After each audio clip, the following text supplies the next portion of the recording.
are now listening to the XGen Podcast.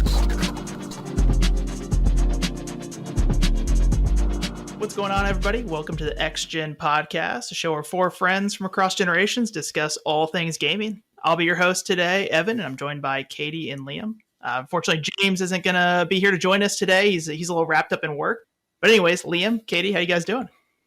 Yeah, really good, thank you. Doing good. Been crazy time, but managed to find a time to sit down and record together. I know it's been a while since we've been able to. I think it's been like 4 or 5 weeks probably. So definitely glad to get back to it. Yeah, cool. missed it talking about games actually with you guys. I know, definitely. Let's speaking of talking about games, let's just jump right into what we've been playing. Liam, you wanna get us rolling? Sure thing. So I've been playing quite a few different things, or I say a few, three different things. I've recently finished playing Resident Evil 6. And I've heard very mixed things about Resi 6. I had as well. Resident Evil 5 and 6, I'd heard very mixed things. And yeah, to be honest, I mean, it does really go off track. So obviously, I've always associated Resident Evil with zombies, and that's pretty much it. Nothing but zombies. And in Resident Evil 6, Resident Evil 6 specifically, you're fighting some really strange creatures that just look. I mean, they look like fly soldiers, pretty much like soldiers with fly heads. And it's just really, really bizarre. It's a real departure from what I would say is traditional Resident Evil, and it's not to say that it's not a good game at all. I did enjoy myself. It was the longest of all the Resident Evil games I've played. Each character you play the game through with 4 different characters, and each character's campaign is probably about 5 hours long. So you're looking at about a 20-hour game if you're just kind of breezing through it and not investigating. I think if you're probably going to really take your time and investigate and maybe play it on a higher difficulty level, you're probably looking at between 20 to 25 hours. So it's short by a lot of game standards, but it's the longest Resident Evil game I've played so far. And from what I hear, Resident Evil 7 and 8 are relatively quite short as well. Was it? I mean, it's kind of, maybe it's a stupid question because of Resident Evil, but is it scary? I feel like people did say it kind of like that's one of the things that people didn't really like about it was that it kind of like, I think did what Dead Space 3, I think it was, did, which it turned more into an action game rather than a horror game. Mm. That's actually the first thing I said to my wife when I was playing it. She said, "Are you enjoying it?" I said, it's really action orientated now. I said, it's not suspense at all. You're not wandering kind of dark corridors waiting for something to jump out. You're kind of expecting it now, and it's not as atmospheric as like maybe 1, 2, and 3 were. I mean, I'd say not even 4 was probably that kind of spooky. It was still very much action orientated. 4 gave me like I know 4 quite a bit from watching my older brother play it when I was a kid. So maybe it's because I was a kid, but I looked back at it as very quite action packed, but there was still moments in it where I think, oh, that's a bit creepy. Oh God, that's really weird looking. Yeah. I must admit, there were probably some bits in 4 which made you feel a bit uneasy. But I mean, I must admit, during 5 and 6, there was not a single moment like that. And I think what I read is that the films did so well, or like financially, not like they didn't fare so well with the reviews, but in terms of finances, the films did so well that they kind of modelled the games kind of on that a little bit, with all the action. So. I mean, it's not a bad game at all. I did enjoy myself when I was playing it. I'm glad I'm done with it though, because I really wanted to move on to 7 and 8, because I really wanted to because that's the biggest departure now. We're going into first person, and I feel that first person is more immersive. Resi was more of a third person thing. Yeah, well, yeah. I just feel like I'm so used to seeing it in first person now. It's crazy. Yeah, I'm really looking forward to 7 and 8. So I'm going to make a start on 7 on Saturday. And looking forward to that. Yeah, I was gonna say, I'd say even Resident Evil 7, at least I can't speak for 8 yet, but I would say is less of a departure from Resident Evil than like 5 and 6 were. Like I think the first person thing definitely is a change, but as far as like it goes back to like the survival horror, like the game genre itself, and like how it's like the tone and the atmosphere and like the gameplay like are a lot more going back to kind of the roots of Resident Evil than like 5 and 6 being so like action packed. Wasn't 5 a co-op as well? I don't know if they were all co-op, but I feel like 6 was it just 5? 4 you could do co-op as well, can you? Maybe. I Maybe don't not. think you could in sure. 4. 5 and 6 you definitely could. Yeah. Well, I guess that also takes away the horror aspect a little bit because you're playing with someone else. Yeah. Oh yeah, sure. Yeah. And it's interesting. I was just pulling up. I never even played Resident Evil 6. I remember I watched some stuff on it, but I was just Googling it here, and nothing even describes it as a horror game. Like nowhere that puts a genre on it says anything about like horror. There's survival game. There's action third-person shooter is how a few places describe it, but there's not even anything like any like Wikipedia calls it a third-person shooter game. So, I have just heard that it's from people who I can only imagine what James would say about it, but from other people I know that like Resident Evil, it's either 5 or 6 that always sits at the bottom. 5. It seems like one of those things that is like it's not a bad game, it's just not a good Resident Evil game. Like it does not. It's so different than what Resident Evil fans want and what Resident Evil has been that people disliked it for that reason, but not like it reviewed well. I mean, IGN gave it an 8 out of 10. Like it's like it clearly was fun. Like it just wasn't, what Resident Evil fans were hoping for. I actually played a little bit of Resident Evil 5 with James. He jumped in. Really? Yeah, he jumped in one of my sessions because the AI on it's quite bad and they constantly get in your way. And he said, "Well, he goes, I'll play with you for a bit if you want." So like, yeah, all right, then fair that enough. is the one where you play as like it's the guy and the girl, right? And it's Chris Redfield and someone else. Yeah, I can't remember the woman's name. No. Yeah, it's Chris Redfield and I can't remember her name now. But I mean, I think it's that game Resident Evil 5 is well known for the scene where like there's a big boulder and Chris Redfield punches the boulder out of the way, and you just think, really, Resident Evil becomes superhero. There is not a shark, right? Yeah, that's kind of if Resident Evil could jump a shark, that was part of the moment. It's already so kind of ridiculous, but it's Resident kind of Evil 5 impressive and 6. that there was a moment so ridiculous in a Resident Evil game that it outdid the ridiculousness of the rest of the game. It did feel like it was getting more and more ridiculous as well, actually, like just more and more just over the top. And like, don't get me wrong, I mean, it's slightly over the top anyway, but I mean, it's just to a point where you just think, oh, come on now, it's getting a bit silly now. And yeah. I mean, 5 and 6 I would not class as survival horror at all. I mean, there is absolutely none of that. And there's no elements of that, I don't think, in the game at all. There's an abundance of everything, so there's nothing to survive, that's for sure. It's not like Resident Evil 1, 2, or 3 where you seriously had to conserve your ammo, and if you didn't, you're screwed. With this, you're in an abundance of everything, which is fine. I mean, I like that. The last thing I want is playing a game for 10 hours and then realising I ain't got enough ammo to complete the damn thing. So, But I'm looking forward to 7 because I think more if anything, I'm more interested to see how it ties into 6 because from what or into the original to the 6 before it, because from what I can tell from what I've seen so far is that it has absolutely no relation to any of the other games at all. It looks like it's its own story, so I'm interested. Yeah, before I picked up 7, I haven't touched it. I don't think I've played a Resident Evil game since like 4. And decided to play 7 after James had talked it up so much, and I was like looking up like what do I need to know going into it story wise, and like pretty much everybody was like just play it. Like it doesn't really directly connect necessarily to like anything. Like you can go into it blind and you'll be okay. Okay. So I don't know if there's really any. I'm sure there's like references and stuff that you would understand better if you were a big Resident Evil fan, but I don't think there's necessarily any direct story relation.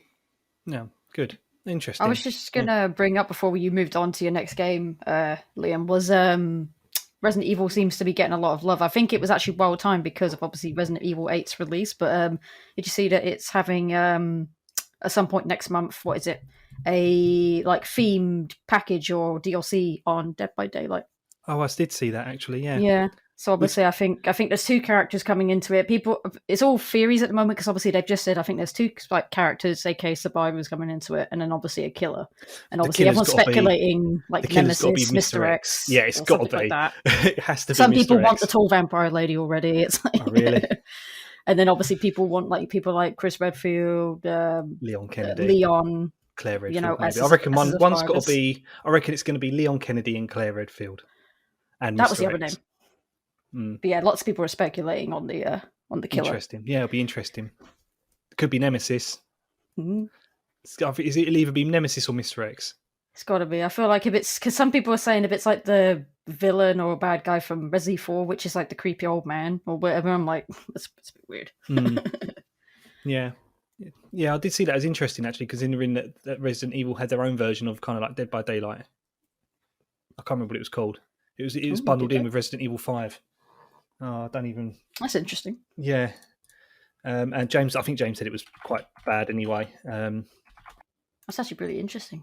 Dead by Daylight could have kind of taken a bit of inspiration from that and just, I guess they just did a better job. Well, I say a better job, it's not in a very good state right now, supposedly.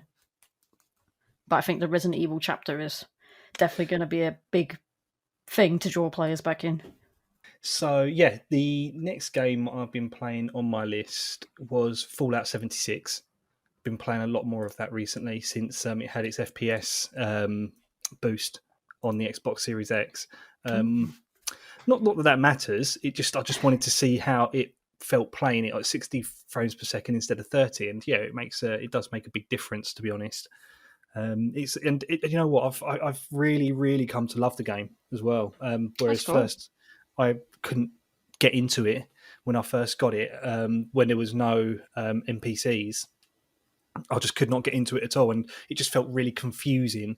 It's just a confusing decision why that was ever a decision in the first place. Like Fallout RPG, no NPCs, it just doesn't make sense. It was really bizarre. Yeah, I couldn't get to the grips with the whole crafting aspect of it either for some reason. So I just kind of left it for a really long time. And yeah, when I went back to it, I kind of really sat down and thought, right, okay, these are my quests. Let me just close any quest I don't need to have open. I'll just go through these specific quests. I've figured out the crafting. I've figured out the perks.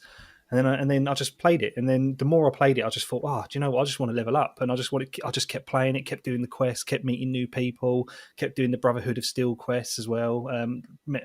It's just, I played it online with a few friends, and yeah, I just really, really got into it and really started to enjoy it. And now, I mean, when I'm not playing something like Resident Evil 6, like a main single player game, I'm going to be playing Fallout 76 and trying to level up as much as I can. That's cool. It's I think it shows as well, because there are it shows that like the work they have done on it has definitely helped improve the game and improve the player base and kept people coming back and things like that. So it's always good to see, especially with how poor of a launch it had. Yeah, I mean, I'm very glad to hear, and I've heard other people kind of express the same thing that you did, Liam. The game has just gotten better. I mean, Bethesda's, we've talked about obviously Bethesda quite a bit in our past episodes, but Bethesda is one of my favorite developers, and I feel like they've had a rough last like 4 or 5 years, and I'm really hoping that with they can really turn the corner on Fallout 76 and continue to improve and make that kind of a game that people want to play and go back to, and obviously with their future titles coming out, hopefully this was just kind of a bump in the road the last couple of years, and they keep moving in the right direction. Do you get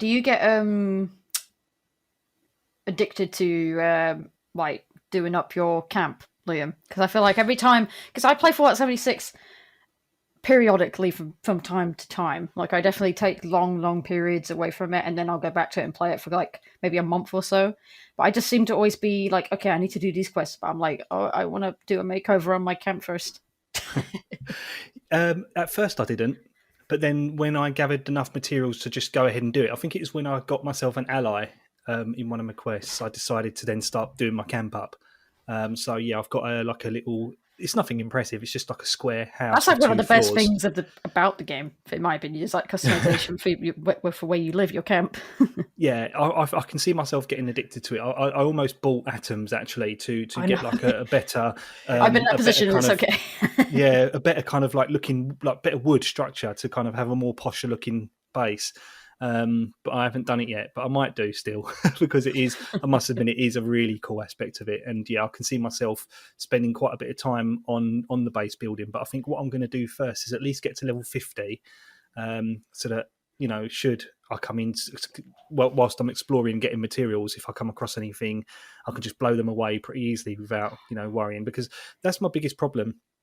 Is coming across things like super mutants. They're so tough to kill, but I don't really have powerful weapons at the minute, and a lot of them are unlocked at level 50.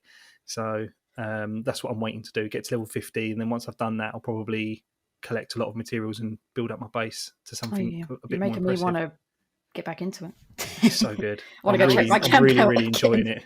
How's like the gear grind in that game? Because I feel like that's like the main thing that always happens to me with like MMOs and live service games, like, you know, World of Warcraft, like Destiny, or, you know, those kind of games. I'll like play through the kind of the main story and level up and get to the max level, and then it just turns into like this like grind where you have to like hope for a good drop to get like the weapon or piece of armor you want or whatever, and it seems to like just take so much time to like kind of keep up with like the growing, like Destiny had like the growing power levels, or like WoW's got, you know, like the raid tiers where you just like constantly have to do the same like dungeons or you know, whatever over and over again to get that gear. Is it pretty similar in that game, or is it a little more forgiving? Or I don't know. I can't really compare it to things like that, to be honest, because I haven't really experienced a lot of MMORPGs or anything like that. I think World of Warcraft is probably the only one really that I've spent the most time in. And even then, I don't really consider the grind to be anything too overwhelming. Like with this, I mean, yeah, it has taken me a long time to find decent armor and maybe even decent power armor, but I mean, nothing that I wouldn't expect from playing it, like playing Fallout 3 or 4, in my opinion. It doesn't seem too bad. And finding the materials as well, like steel and scraps and stuff like that, that's relatively easy because there's almost everything can be collected and scrapped for junk. Like loads of guns, like all like the default kind of weapons, like the kind of like really shitty kind of pistols you get at the beginning. If you find that, whenever I play those, I always hoard all that stuff to basically, pipe pistols and all that sort of stuff. Just basically just the scrap. Okay. Yeah. Gotcha. Yeah, I was just curious. That's like the number one thing that always like turns me off from like the live service or MMO like games. Like I always get to that end like gear grind, and it always like gets to be where you're like you have to dedicate so much time to like keep up with like the, you know, like the max level stuff. So I was just wondering how it was with that game. The final game I've been playing is Donkey Kong Country. It's an old retro. One. Yeah, proper retro. So from the Super Nintendo, because I'm not sure whether any of you are aware, but I've bought recently. I bought the analog NT Mini and Super NT. If you're not aware of who Analog are, they are a company that create FPGA clone consoles, and FPGA being like a form of hardware emulation, which can kind of like replicate the hardware of the Super Nintendo to it's almost like pretty much exact. So the compatibility is superb, and games will pretty much run as if they were running on a Super Nintendo with no hiccups really. And if there were any hiccups or any glitches, then a software patch can be applied to fix it. So it's really, really cool. So yeah, I've been waiting for a Super NT now for a good part of about a year because they're always really low in stock with Analog. And so I bought one because they eventually announced that they were coming back in stock in at the end of April, beginning of May. So I thought, okay, yeah, cool. I'll get myself on their website because they were $189. But then as they announced that, they said, right, we're also going to have one very, very final run of the NT Mini. And the NT Mini is basically plays original Nintendo games. Again, FPGA. But that one's $500. But then I thought, well, if I don't buy this now, I'm going to regret it later because on eBay, they're going for about £700 to £800. So I'd rather pay like the $350 now and kind of pay it back when I put it on my credit card and pay it back when I get paid, rather than paying £700-800 later to some scalper. So I went and got those two, and luckily I managed to get two. I managed to get an NT Mini and a Super NT. So yeah, I've been playing Donkey Kong Country. I've been testing out quite a lot of SNES games on it, and yeah, I sort of stopped at Donkey Kong Country and just started playing it, and managed to go through beginning to end. I didn't 101% it, because that's what you do with that game. you complete it 101%. But I did complete every level and beat the final boss, and really happy with that because it takes me back from when I first got it. So it's real special. Yeah, definitely. I don't think I've ever played Donkey Kong Country. I feel like I didn't really have. First one I played was Donkey Kong Country 64. So I don't know if that's just a sequel, that's just a remake for the Nintendo 64. No, it wasn't. It was a completely separate game altogether, Donkey Kong 64. Yeah, it's not one of my favourites either. I've not actually played it. I played about 20 minutes of it and just couldn't get into it, so I kind of stopped playing that. The original Donkey Kong Country is by far my favourite. Donkey Kong Country Returns on Wii was pretty good. And Tropical Freeze as well on Wii U was also pretty decent. But yeah, the original Donkey Kong Country, I mean, if you've got tolerance for older games, then it's definitely worth playing, especially if you kind of put yourself in the mindset of when this was created, this game, and how games were kind of perceived back then. This breaks the boundaries of how games looked and played, because nothing had ever been done like this with pre-rendered graphics. It was one of those games which stuff. Yeah, it was. It absolutely pushed the system to its absolute limits, and it was at the time it was a jaw-dropping game. Awesome. Well, I like it. Katie, what do you got for us? So I'll start off with the game that won't take very long to talk about, and that is a friend, an IRL work colleague, convinced me to try out Valorant, which is a game it's made by Riot Games, who made League of Legends.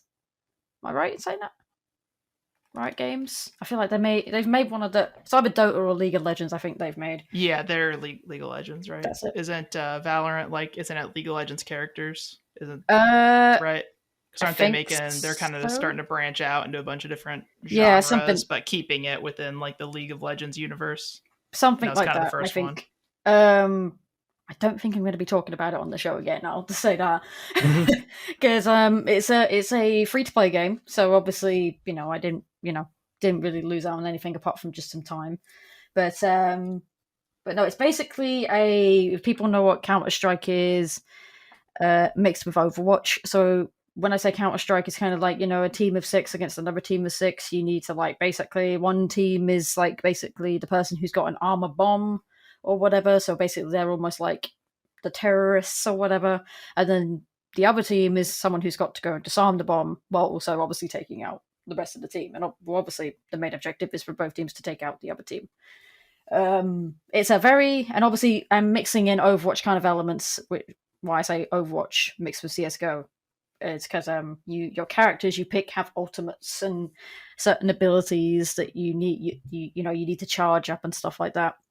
And I think I played a few rounds, and it's just I'm only 26, guys, but I felt so old playing that game. I felt so old playing that game because literally it was also on PC. So obviously, again, you've got the PC players will have a lot more what's the reaction time. Than people who play on a console or something.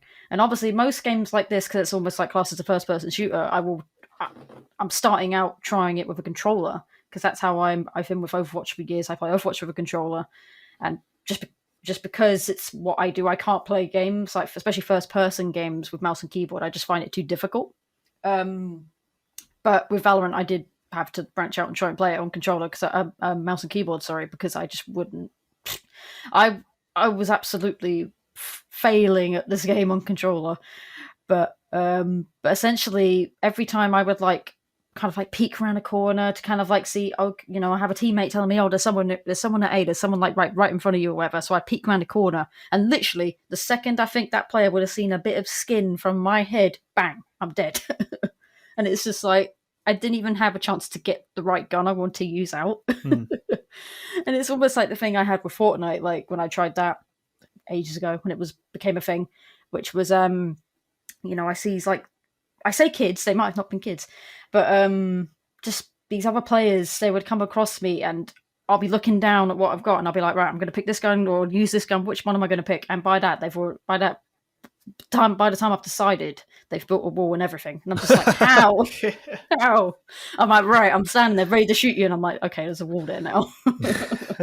And then I'm like, okay, how do I build? And I just feel like and Valorant kind of falls into that kind of category, because obviously there's just, you obviously got your main thing, which is shooting your gun at somebody, but then there's just different abilities that these characters have.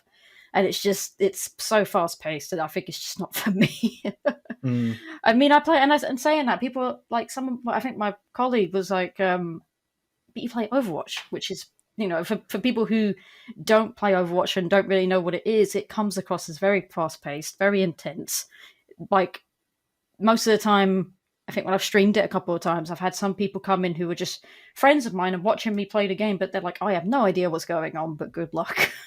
It's such an intense game, but I guess it just comes down to I've spent so much time, I've put so much more time into Overwatch and I've given like Valorant like one go, so maybe I'll give it another go, but I just think it's not for me. I think I don't know. I don't want to say like I'm too old, because I'm like, as I said, I'm only 26.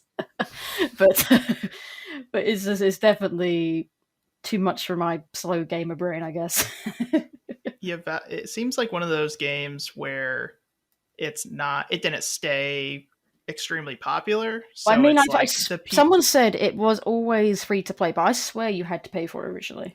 I can't remember. I think it was free to play to start, but I could be wrong. But it kind of gives me the feeling of one of those games where there's just like a small dedicated community are the only people still like playing it. So maybe it's one of those things where it's like, it's not like going and playing Call of Duty or like Overwatch or something that's like massively popular, where you have new people coming in all the time and like casual players. Like maybe just the people who are playing it are people who are very good at it, who have been playing it since like it launched, and there's not really that many people that are on that like I'm new to the game level. So you're playing against people who are very experienced and all that. It's funny though, they were typing like the in-game chat, are you new or are you bad at the game? And I'm like, yeah, I am both new and bad at the game. but no, I'll maybe try and give it another go. But it's just, if people that know me know I can get pretty triggered pretty quickly if things aren't going my way. So I think Valorant is something that will just make me rage so much, because I keep dying. Like if I just peek around the corner, bang, I'm dead. It's just. I did that. I was like that with Halo 3. I used to be quite good at Halo 3, but I played it I tried playing it about maybe a month and a half ago or something like that. I thought I really fancy playing online. And I think I played online for about 15 minutes and died probably about 10, 11 times and didn't even get a shot on anybody during that time. So I gave up. And it's a very similar experience with something like Fortnite and maybe Valorant, because like, with Fortnite, as you say, you're playing against these people now who are so experienced, who've been playing it for so long. They can just, as you say, build a wall within seconds. And for me, if I'm playing a Battle Royale game or something like that, I'd rather just go around and just shoot someone. I don't want to have to worry about building walls or bridges or anything like that. I mean, that's why I tried to stick to PUBG. But yeah, I mean, it doesn't sound like my sort of thing either, Valorant. I don't know if I'd have the patience for it, to be honest with you, Katie. Yeah. And the thing is, like, I've also been playing a little bit of Battlefront 2 as well. And again, I'm not the best at that, because again, I'm playing with a controller most of the time against PC players, so their reaction time's better, blah blah blah.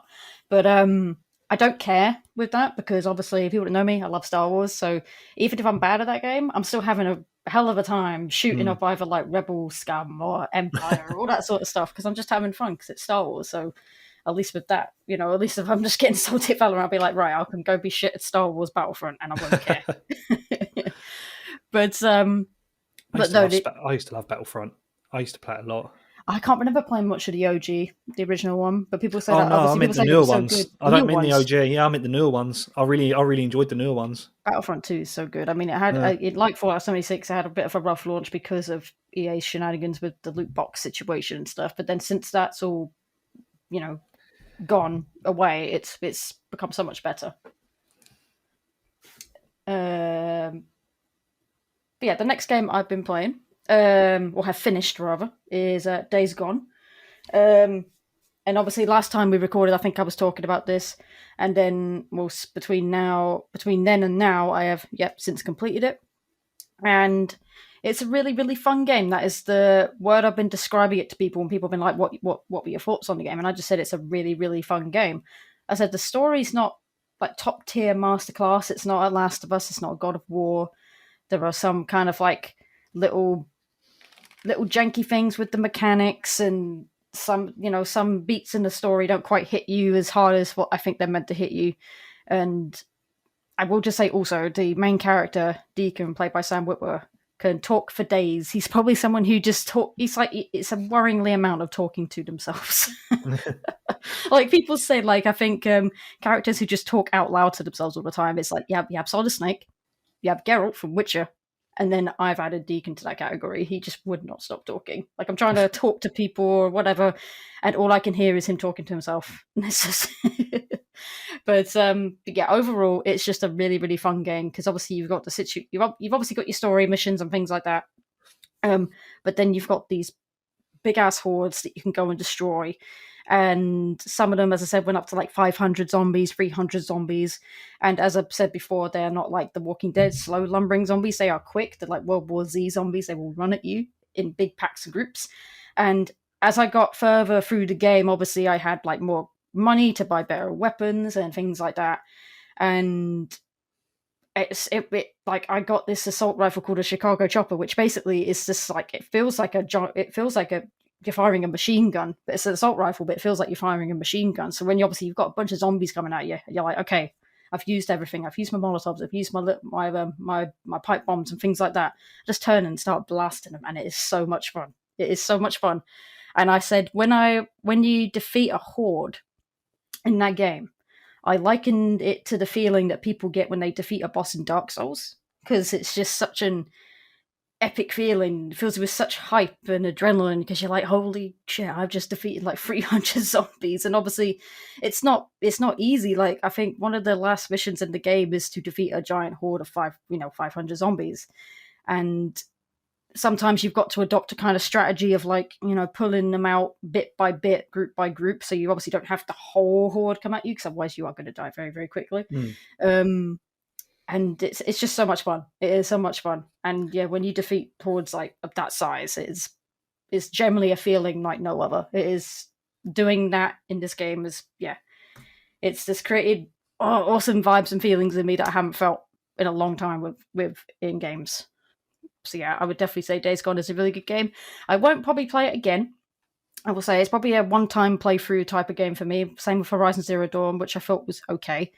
I know I'm quite in a minority with that because people love Horizon Zero Dawn, but I found it just okay, decent story and all that. But it's not like, as I said, not like a Last of Us, not like God of War. It's not a game I'm going to want to play again and again and again. But no, it's definitely a fun game. What would you say was the difficulty like? How was the difficulty? Sorry, on Days Gone. I felt, because I obviously always go for normal. I feel like most people do, and I normally do. Yeah. It starts out obviously beginning of the game to like middle of the game is a bit challenging from time to time. Some situations, like I guess because there's missions when you need to go and take out a camp of like bandits and stuff. And obviously when I did one of those early on in the game, it was obviously difficult because obviously I was quite low level. Well, to be fair, you don't level up. You get there's like skill trees and you get different skills. You don't quite level up. So obviously I didn't have many skills to help me out in the game in the beginning. So obviously that was tricky. But once I was at the end of the game and I had like these missions to go take out some bandits and groups of people, could do it in a flash because obviously you had literally near enough every skill unlocked. So overall, I say that it's a challenging game at times. Obviously the hordes are definitely the most challenging aspect of the games. Definitely, because of just sometimes, as I said, how many zombies you have to fight, what sort of environment you're working in, and also just managing your inventory, your supplies, and making sure you've got basically your ammo fully stocked. Your Molotovs are you've got like all Molotovs, like you're not depleted of anything. But I would definitely say the difficulty is it's relatively easy but challenging but challenging at times. That's the best Okay. way to say it. Oh, sounds good. I think once I've finished Resident Evil, I may make Days Gone my next game. It's a good one. It's definitely a good one. And I've had many a funny moment been like actually recorded because obviously I stream it. And funny enough, one of my friends did a small video of me, and it's actually on my Twitter, so at KT with 3E's120 if you want to see it.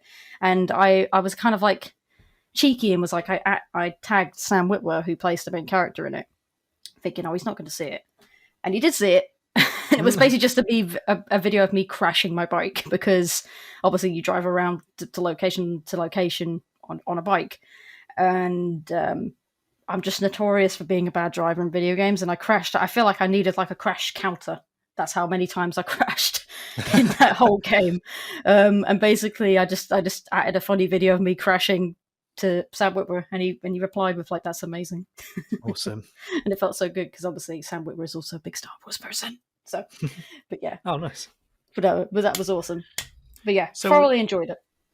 So it sounds like you'd like recommend the game, but is there like a certain like you'd like compare it to something like, oh, if you like this type of game or these series of games, like you're going to enjoy this, or is it kind of like you'd recommend it to anybody? Or I would say in terms of, as I said, just how fun it is, if you like things like, I think it's Dead Rising, where you have like you can make the crazy weapons Yeah. and you just go and shoot up zombies and stuff.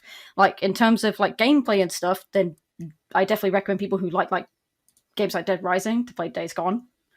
And then obviously it has got it's got a relatively emotional story. So some small things kind of hit me emotionally and things like that. But as I said, it's not a top tier masterclass story. It's more there if you basically just want to shoot up zombies. Like also like I guess Left 4 Dead. If you like games like Left 4 Dead where you're just shooting up zombies, I would actually recommend Days Gone. interesting.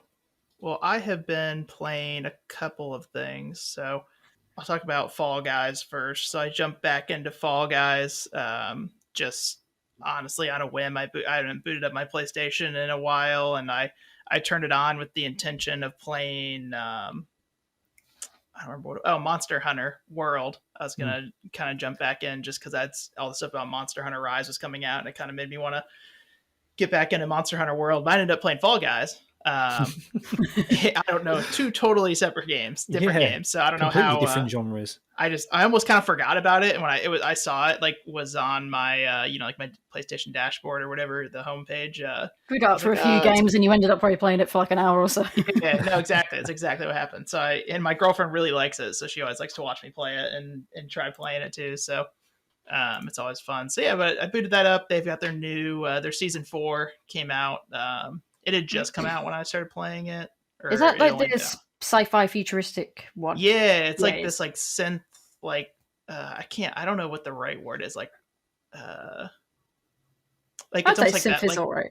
like Tron. Yeah. It kind of has a Tron vibe to it. I don't know what the right term is to describe that, but yeah, it's kind of got that vibe, and the music is really cool. It's kind of got like some like synth tracks, and like it's got kind of a cool aesthetic. So I mean, I had fun with it. There were a lot of new maps. I really hadn't played it since really when it originally came out, whatever that was, like about a year ago. Do you have any crowns? I think I've won, maybe. Okay, I hate you. I'm not good at it. I've had it for so long, but to be fair, I boot it up occasionally. I still have not won a crown to this day. I've only got It's a so crown through hard. leveling up. Yeah, I think I've only won about 6 crowns, like legitimately through winning. I hate you too. games. Sorry, the rest you earn from leveling up. Yeah, it is tough, but it's so rewarding when you do win it. Mhm. Like It always gives you that one more game feel when you fail. Yeah, it's so Yeah. easy to jump in and out too. Like you fail, you can hop out and get a new game so quick. It's easy just to like be like, okay, just one more, and then that turns into 6 more. But yeah, no, I had a lot of fun with it. It was the new maps were pretty fun, or the new courses were enjoyable, and unlocking some new costumes and all that. And it's always fun. So didn't play that a whole lot. Just kind of played that one day for about an hour probably, but it was a good time. Yeah, it's always good fun to jump in and jump out back of. into that game. It's kind of silly. But yeah, so the other games I've been playing. So I for whatever reason, I do this every once in a while, I'll just get really like fixated on something and just kind of like become obsessed with it, and just that's all I'll like do for like a month or two. And I don't know why, but Warhammer 40K, just like I've never like played a Warhammer game before. I've never done like the tabletop game. I've never really cared about it. And for some reason I was just like, I don't remember if I was like, when I was like doing like cleaning the house or something, I just like needed something like in the background in my headphones. And I think I ended up just doing like listening to someone like play or talk about a game or do like a playthrough of the game of a random Warhammer game. And then all of a sudden I was like, oh, this is really interesting, and I started like watching videos about like the lore and like reading stuff, and like I was like, oh, now I really want to play like get some Warhammer games and play them. And so I got into a couple. So one of them was Warhammer 40K Inquisitor, which is a like Diablo style like action RPG kind of dungeon crawler top down view. And do you guys have any like ever played any like the Warhammer 40K games, or you guys have like the tabletop or anything? I know it's just a really big tabletop game. Obviously it does have its own like set of games and everything like that, but no, I've never played them. No, they're very action packed, very intense. I've got a lot of friends that play them. They play Space Marine, I think, and I'm just trying to think of the other one. No, it's gone. But yeah, I mean, action packed is a good way to describe it, and it's just like very over the top, like action, like corny, almost like 80s movie kind of like. Just the dialogue's like super corny, but in like a charming way, I guess. It's not like, some of it's kind of cringy, but not all of it, and it's kind of entertaining. And so this one, yeah, like I said, it's a kind of Diablo style, like top down action RPG, and actually a really fun game. I kind of didn't know a lot going into it, but I really like those ARPG kind of Path of Exile, Diablo games. So I was like, oh, this looks like a good one to jump into, and it had pretty good reviews, and everybody said the story was really good. So so pretty fun game. I mean, it's what you expect out of kind of those dungeon crawler top down ARPGs. Huge hordes of enemies, and really pretty fast paced depending on like the class you play. And so it's kind of cool. It's like you actually, instead of being on just like one set area, you like actually have like a ship, and you like can travel to like different planets and different places, and kind of there's a bunch of different like environments, and you can go on these like abandoned like massive ships sometimes that you'll go into, or sometimes you'll go down to like a planet's surface, or you'll go to like a moon, and kind of really cool different like environments you go through, so it doesn't get like stale from that sense, which I like, because I feel like some games like that, it's just kind of like feels like you're going through the same environments over and over again. It gets kind of boring. And the gameplay is pretty good. I mean, I don't think it's as good, just in like that like ARPG genre as like Diablo or your Path of Exiles or those type of games. I definitely wouldn't put it up there with those, but it's like, if you like 40K and you like Diablo and those style games, then I definitely think it's a fun game. It's interesting. I've always kind of seen Warhammer as more of a real-time strategy game rather than like a dungeon crawler like Diablo. Yeah, and that's really what's dominated that. Like the 40K games have been like RTS games, and like more like CRPGs, like where it's like you turn-based, like kind of like XCOM. I think there's quite a few games like that too in the Warhammer universe. But yeah, and that kind of brings me to the other 40K game I've been playing, is Dawn of War 2, which is I guess it's kind of a real-time strategy game, kind of like a hybrid of a real-time strategy game. But that's an older game. I think it came out in like 2008, if I remember right.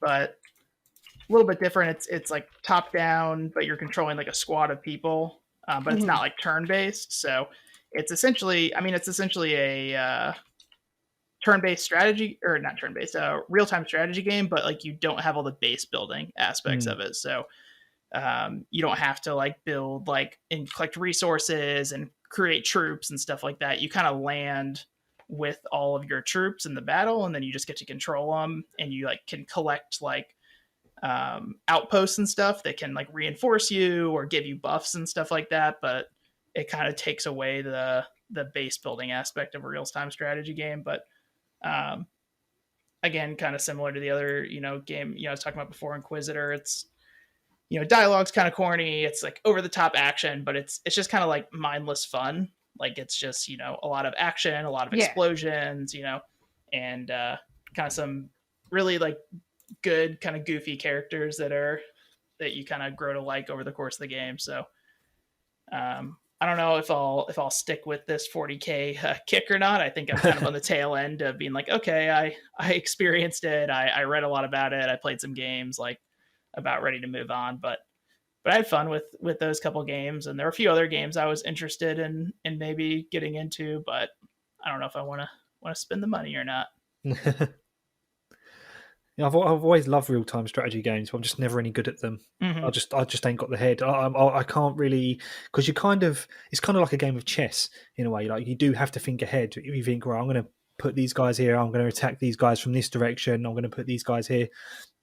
I just ain't got the head for that. My main focus is, right, okay, I've got people, and I'm just going to like attack them all, and that's it, and I'll lose. And it's the same with things like Command and Conquer. Like you think, right, okay, I'm going to build a really cool base, but by the time the opponents start attacking you, you've got no men to defend that base, and it's game over. As much as I really enjoy that kind of aspect of it, I'm terrible at them.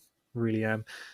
Yeah, I've always liked RTSs, like playing like the campaigns against the AI. It's when it comes to like the online multiplayer. Like I tried for a while to get into StarCraft 2 when it first came out, and it was like I was okay. Like I could do like early game, I had a strategy, I could beat like people, but it was like once they like countered whatever my strategy was, I was like, now I have no idea what to do. Like, I don't know how to respond to this now. And I would always like, when your squad gets wiped out, you've got to try and rebuild again. You think, yeah, I don't know how I'm going to do this in time.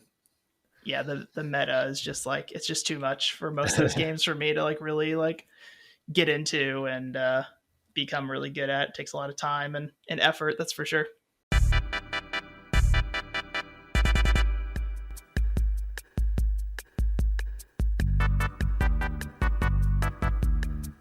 Alrighty, we want to get into to our news topics here, and first thing we'll talk about is kind of the general reception of Resident Evil by some different outlets here. So we've got a few different reviews here pulled up, and we're not going to go into any spoilers or anything like that. Just kind of some high level overview of how they what they thought about the game. So first one here is from TechRadar. Oh geez, hold on. I lost the person's name that wrote the article. Where did it go? It was just right there. Give me 2 seconds. The name's just disappeared. It did. I don't know. Zombie McZombie face. Maybe it was never there. Maybe they don't have a single person. Oh, I don't know why that tickled me more than it did. Oh, here we go. Okay, nope, I thought it was right in front of my Someone's going to rate him now being like, I actually have that name, Mister. Yeah. All right. First review here is from TechRadar. So Vic Hood over at TechRadar gave Resident Evil 8 a 4 out of 5 stars, and nice. Just some high level bullet points here of their thoughts. So pros: well-paced story, brilliant use of audio, inventory management was improved from Resident Evil 7, brilliant array of memorable characters. Then on the con side, boss fights felt anticlimactic, less focus on scares, and story spoon-fed a bit at the end. So that's the first one there. Next, we got Games Radar. So we got Leon Hurley over here. Games Radar gave it a 3.5 out of 5. Pros are great at the start, some good characters, and one exceptional horror moment. Cons, inconsistent quality, does not end as strong, and a couple of really daft bits. Their wording, not mine. So there seems to be a theme here about it deteriorating towards the end of the game. Then we got over here Pocket Lint, which is an outlet I'm not super familiar with, but Yeah, I've heard of those. here we are. Max Freeman Mills over here wrote an article, and he said that pros, great variety of tone, fun and pulpy narrative, gorgeous locations and lighting, extremely creepy moments, and cons, loses its threat at certain points. Towards the end. Yeah, that might be might be what he's referring to. Yeah.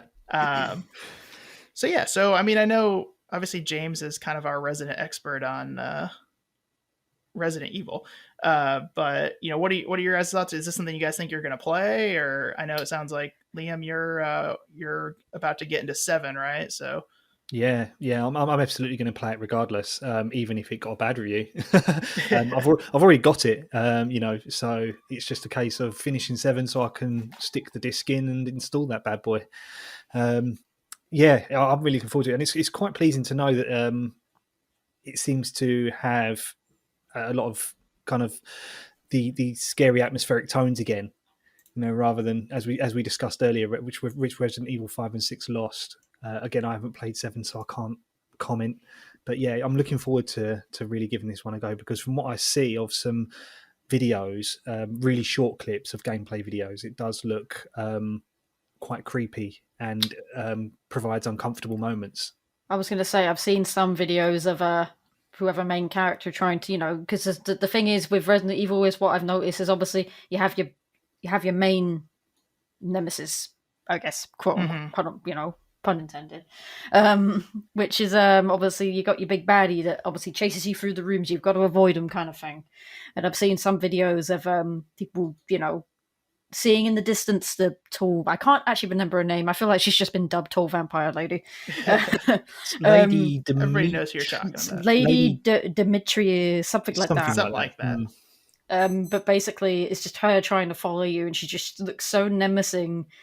And she has like these giant ass Wolverine type claws. It's really quite. It's a really, when I first saw the image of this baddie, obviously it's a very beautiful looking baddie as well, but or monster, whatever. But then also just a very, very, from what I've seen on people's streams and whatnot, very intimidating as well. Just very, very chilling and scary. But what I saw on Twitter, which I was talking about before we started recording, was obviously because everything is mocapped. Like everything is mocap, from like obviously main characters to the enemies. And there's just this scene where your main character, Ethan Winters or something his name is surrounded by like just, I guess, like the vampire ladies hatchlings or whatever. And it's just how into their characters they are. Like just like these, how they move, how they just act. Like they're actually, like, some of them are like on all fours over the person who's obviously doing the mocap for the main character, just like snarling and making these horrible sounds and actually just getting so into their role. And it just looks so, like, people were just saying it's really uncanny how it looks. It just looks so unnerving. So yeah, I'm excited to play it. I wish I could say I finished 7 already, but I have not touched it, and I'm at like the very end portion. But I'm hoping that I can do that this week, and then I can hopefully jump into 8 here in another week or two. But it looks good. I mean, I'm really excited for it. It looks creepy. I really enjoyed 7. I'm not a huge Resident Evil person in general, and really have only played 1 or 2 of the games before playing 7. So, and really, I'm not a big survival horror person, like, at all. So. But I really, enjoyed Resident Evil 7, so I'm definitely looking forward to playing it. And we just heard James's thoughts, but hopefully on our next episode, James can give us a little more, and he'll have played it more and kind of see how he feels about it, being a lifelong Resident Evil fan. And one last review here I wanted to leave off on was IGN, so they gave it an 8 out of 10. We got Tristan Ogilvy over there, and he didn't give a nice little bullet point list here of his pros and cons, but there's a brief paragraph here. So his verdict was, roaming the streets of Resident Evil Village is like visiting a disturbing and deadly Disneyland where every attraction is a house of horrors. I got just as big a thrill out of reveling in its frenzied violence as I did, retracing my steps through the gradually revealed recesses of a sizable village setting to uncover the darkest story secrets of its monstrous main cast. Nice. And it kind of goes on from there, but I thought that sounds pretty good if you're a survival horror fan. That's kind of or maybe this guy's just really good at writing, but that kind of makes me want to play it more. That was a really good way of describing it. Yeah. Alrighty. Cool. Well, that's Resident Evil 8, so good to kind of have some new games coming out in general, even if none of us have played them yet. But I think we're on a little bit of a Isn't drought that there the for a while. first big game of the year? Is it? I guess feel like Monster there was Hunter something Rise, else. but I guess Yeah. that's a console. That's a Switch exclusive, so I don't even know if you'd consider that. But outside of that, yeah, I would say. And this is actually the first game that I added to. I've got an app which I add all of my new games to, and this was the first game that recognised it as an Xbox Series X game. Nice. There you go. So now I have one. Cool. Let's get into our next news topic here. Keep chugging along. So, reported Days Gone sequel is not happening, and it seems like Ben Studio, who are behind Days Gone, have been either combined with Naughty Dog, or at least their time is being dedicated to helping Naughty Dog with a Last of Us 1 remake. So what kind of how do you guys feel about this? Katie, obviously you just got done with Days Gone, so are you bummed there's not a sequel? Or I mean, someone like I was kind of like I it's the same thing with Horizon Zero Dawn. Like I thought it was an okay game, but after like watching a trailer for the sequel, I'm super hyped for Forbidden West. I can't remember the name of it, but basically Horizon Zero Dawn 2.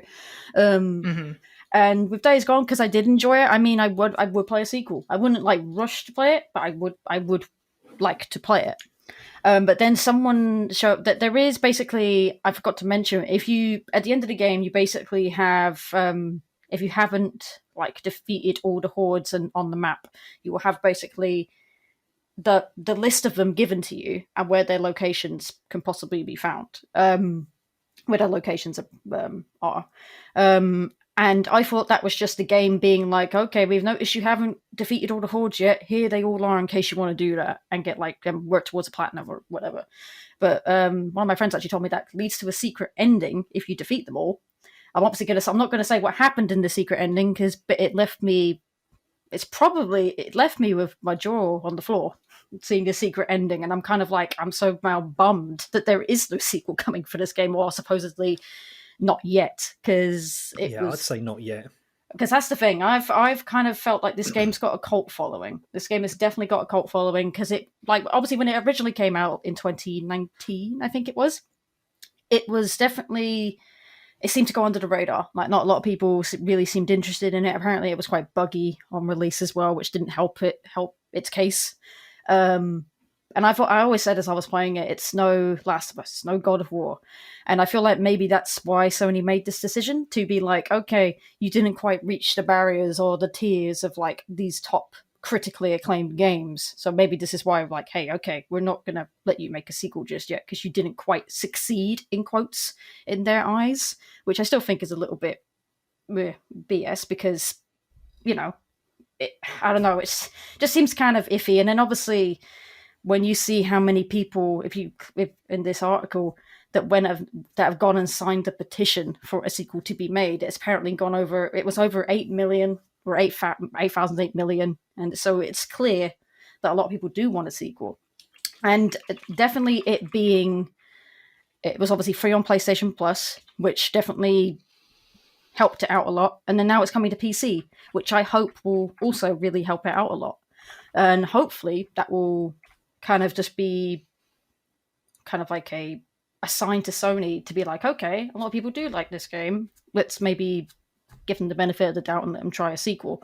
But supposedly it was the fact that they, Ben Studio, for one, they went to Sony with an idea for a sequel, and apparently Sony said no.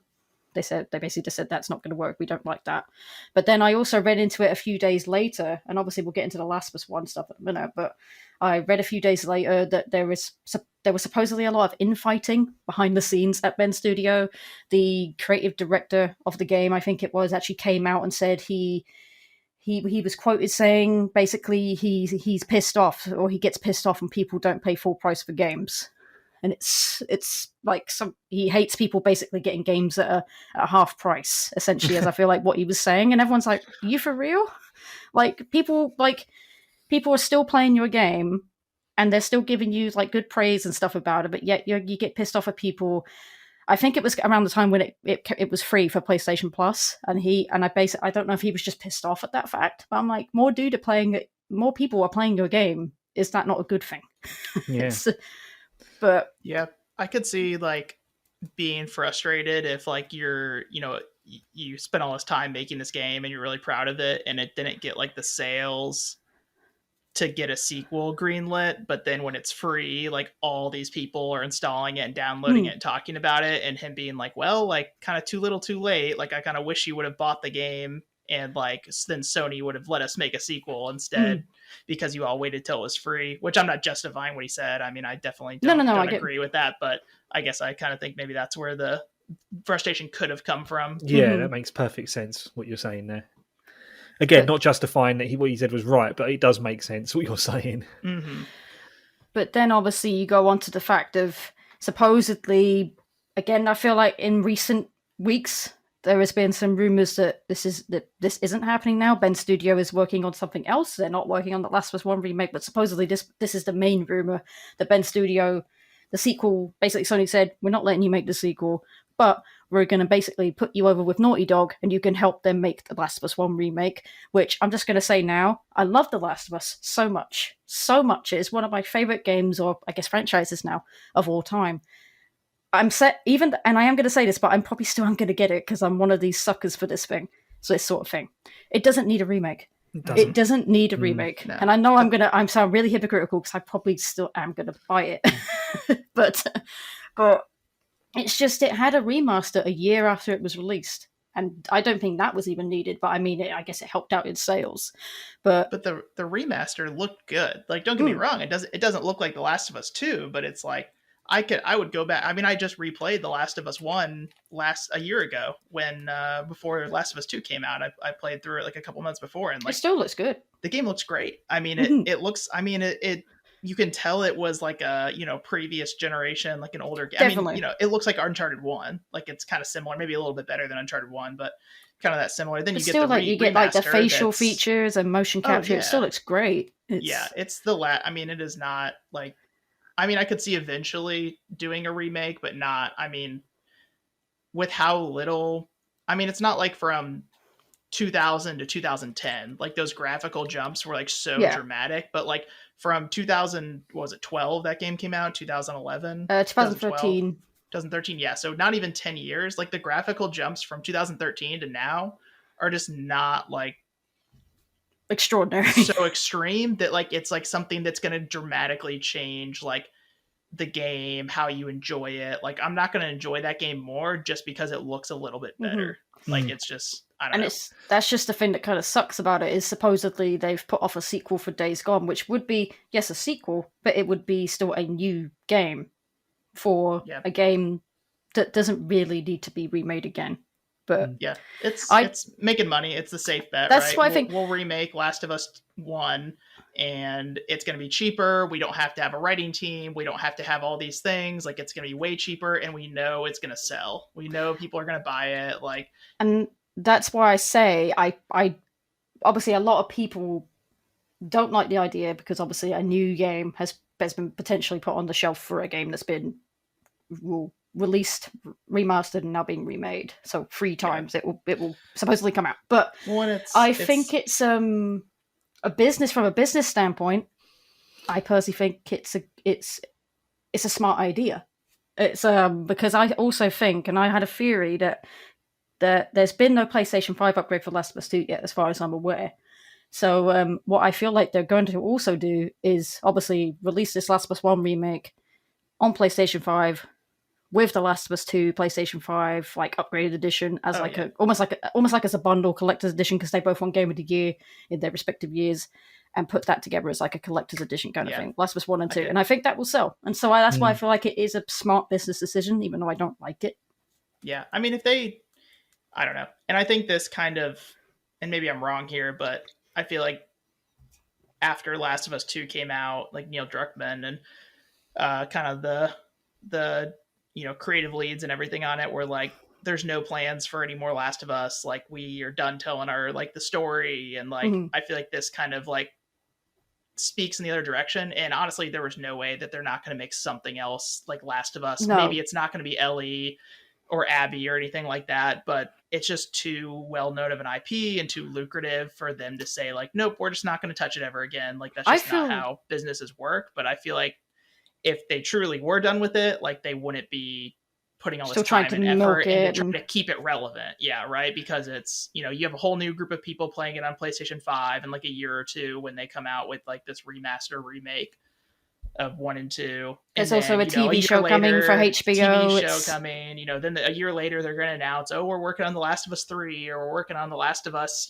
subtitle here spinoff. Like, I mean, it's definitely kind of, at least gives me the vibe that they're trying to keep The Last of Us relevant and make money on it too. Again, multiplayer, another thing to add, like the multiplayer for Last of Us 2, aka Factions or whatever it's going to be called, still hasn't been announced, like what's going on with that.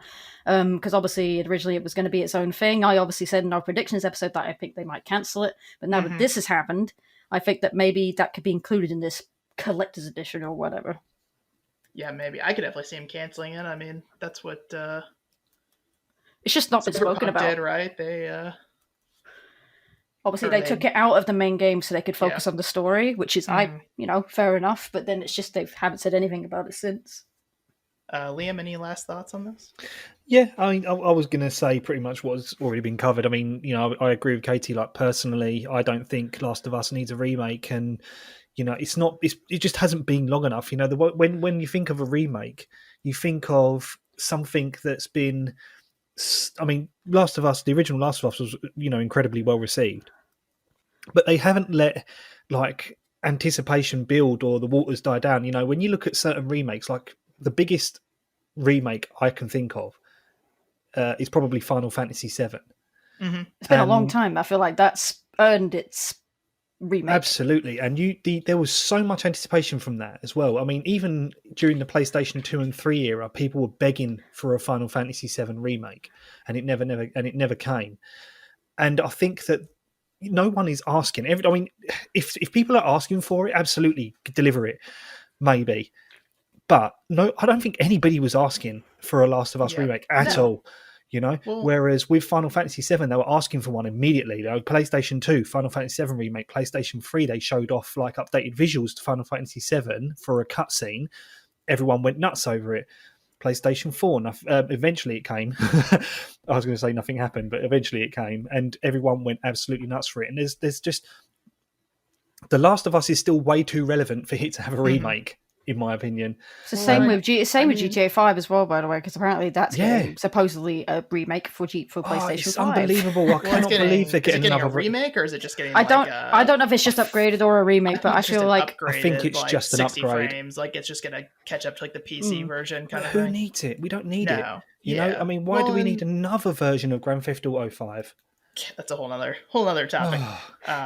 But yeah, I mean, I think. To justify a remake, I really think like it has to be more than just graphics, right? It has to be like technology has improved so much that we can fundamentally make this a better or just different experience for like a new generation. Like Final Fantasy VII. Like Spyro the Reignited Trilogy is probably one of the best remakes I've played. Halo, Combat Evolved when they remade that, and that earned it, and it's time. It needs to earn its time, and that's obviously that's no disrespect to the game being bad or anything like that. Because obviously, Last of Us is anything but bad. But in my opinion, anyway, and I feel like in a lot of other people's opinions, but it still needs to earn its time. If that makes sense. I feel like they could have invested that money in maybe maybe investing a little bit more in The Last of Us 2, either with DLC or again with the multiplayer. Yeah, or a new IP. Yeah, that's what I'd like to see him do. But people suspect they're just going to kind of. I don't know if people bring that's a new Uncharted game or things like that. Where I was coming from is if they want to keep Last of Us relevant, then why can't they just keep with what they've already got at the minute? And that's with Last of Us 2. It's still relatively new, that game. It's not old by any stretch of the imagination. They could just add the multiplayer to that and focus on that for a little bit if they want to keep it relevant. They don't have to remake a game that's not even 10 years old. Is it 10 years old?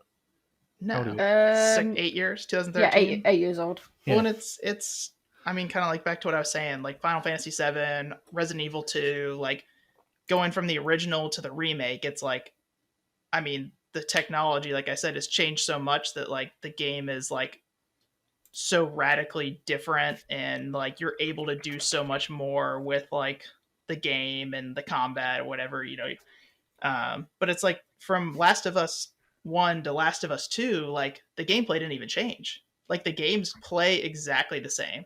There's like really no major additions or changes to how you play either of those games. Like like they've kind of, I guess, expanded on some of the you know, parts of the game a little bit, like some of the like the sneak, like the stealth and stuff. They've changed it like a little bit, but it's like you know, going from this, you know, the first game to the second game, you didn't even change, you know, anything besides like the graphics, and obviously like the story obviously is a, you know, it's a sequel, but it's like, so what's the point in making the first one again? It's like you basically had like the sequel was supposed to be like an improved version of the original, right? That's kind of, you know, sequels, you always hope that they take everything that was good about the first one and expand on it and make it better. And it's like you didn't even really do that with the second game from a gameplay perspective or anything. Like, yeah, it looked better, but so it's just kind of like baffling that it's like there's really nothing you can do to the gameplay to make it a better game. Like it's just going to look better at the end of the day is the only thing that's going to change.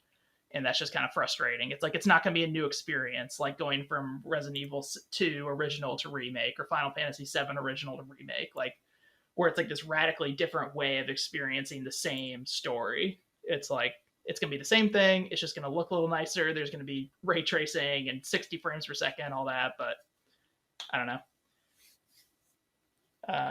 But anyway, on to our next news topic here. So we'll real briefly touch on this one.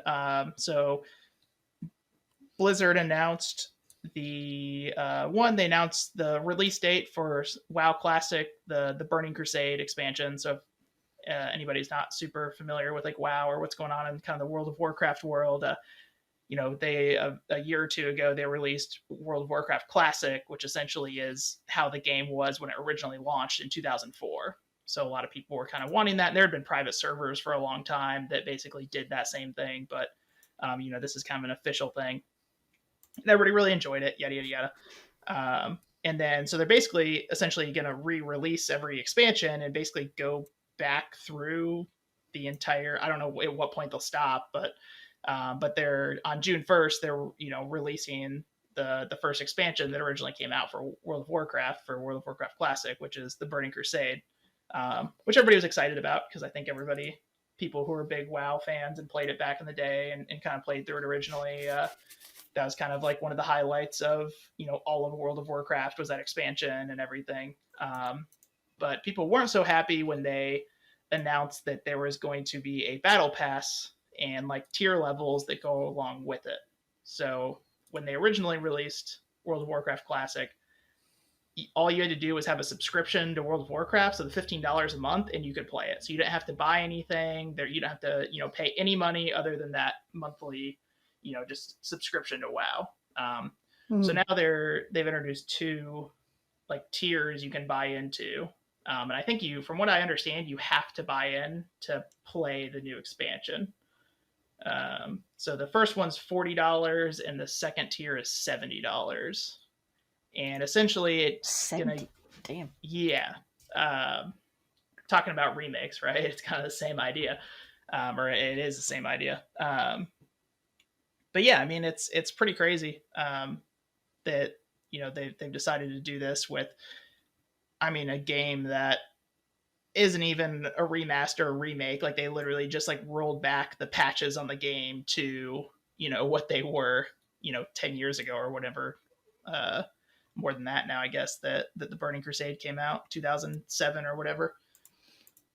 So people are pretty upset. And along with that, it lets you like, you know, level your character all the way to max level for free automatically. And like you can buy, you know, if you get like the more expensive battle pass, you get like mounts and stuff like that you would, you know, in original WoW you had to like work for and collect and all that. So and I think it's you have to buy into the $40 version to actually play the expansion, which essentially all it does is take your character from regular WoW Classic and like copy them over to like the new servers, I guess, for the Burning Crusade.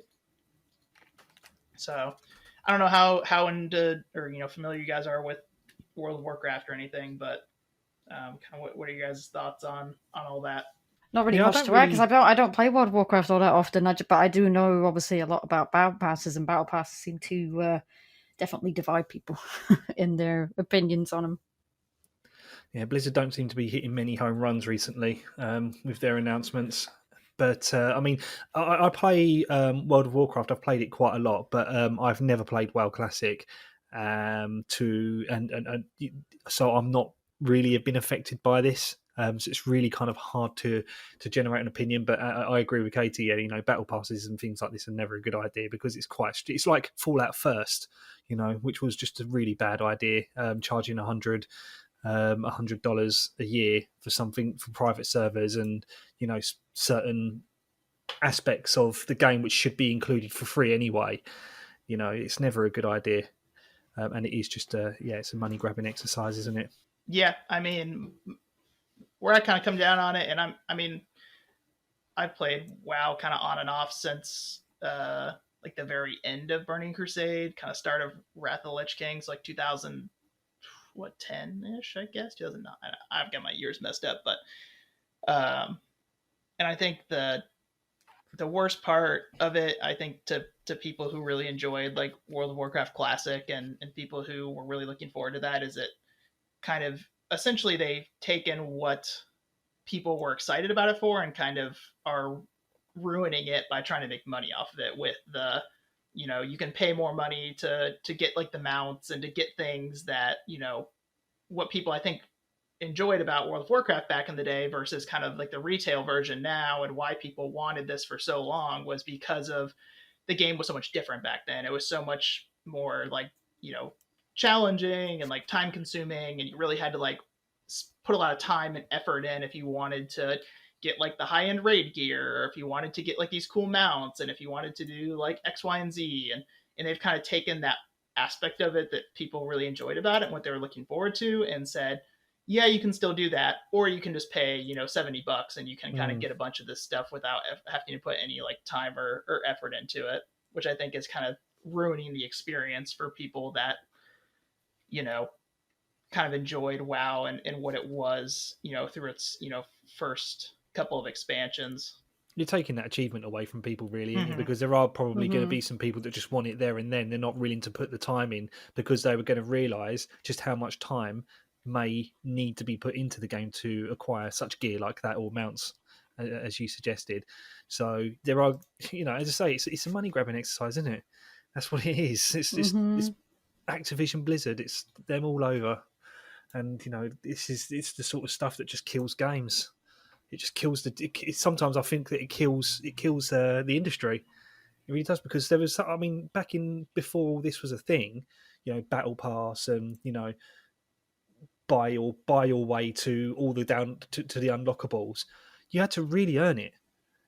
Back in the days of 16-bit and even PS1 and PS2, before you could even buy stuff, DLC, you had to earn every unlockable in the game, and it was an achievement. And sometimes when you unlocked something without even realising you'd done it, was such an amazing feeling. And people just aren't going to experience that anymore. They're not going to get that sense of achievement, and it's all because of greedy companies like Activision and EA. And that, yeah, I'm not for it, or I think it's just such a bad idea.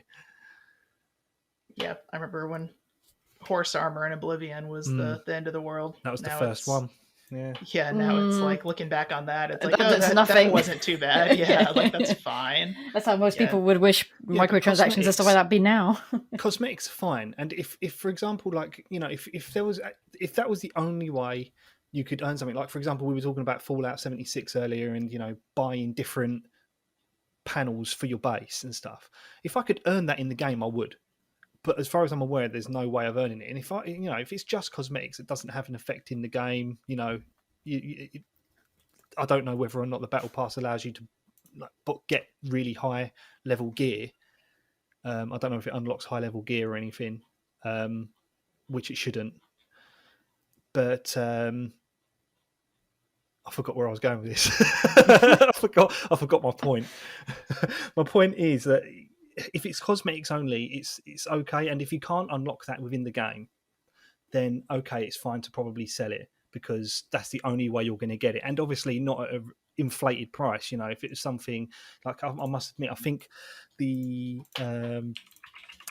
base materials, I think, is maybe 500 atoms, maybe 800 atoms, which is roughly about £4, I think, on Xbox. So it's not the end of the world. However, you know, if they're going to start selling you, oh, here's a new skin for your character and it's £10, that's just ridiculous, especially if you can't earn it in the game. If there was a way of earning the stuff I could buy or for DLC in the game, I would earn it, but there isn't.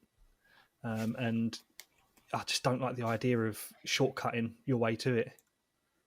Yeah, and on top of all this, people who are playing like the retail WoW, like the most recent expansion, are extremely unhappy with how the retail version is going as well. And there was recently, I guess, an interview with like the lead director of World of Warcraft, or whoever, and it did not go well. Apparently, I don't know all the details, but it was kind of a train wreck. So yeah, all is not well in the World of Warcraft.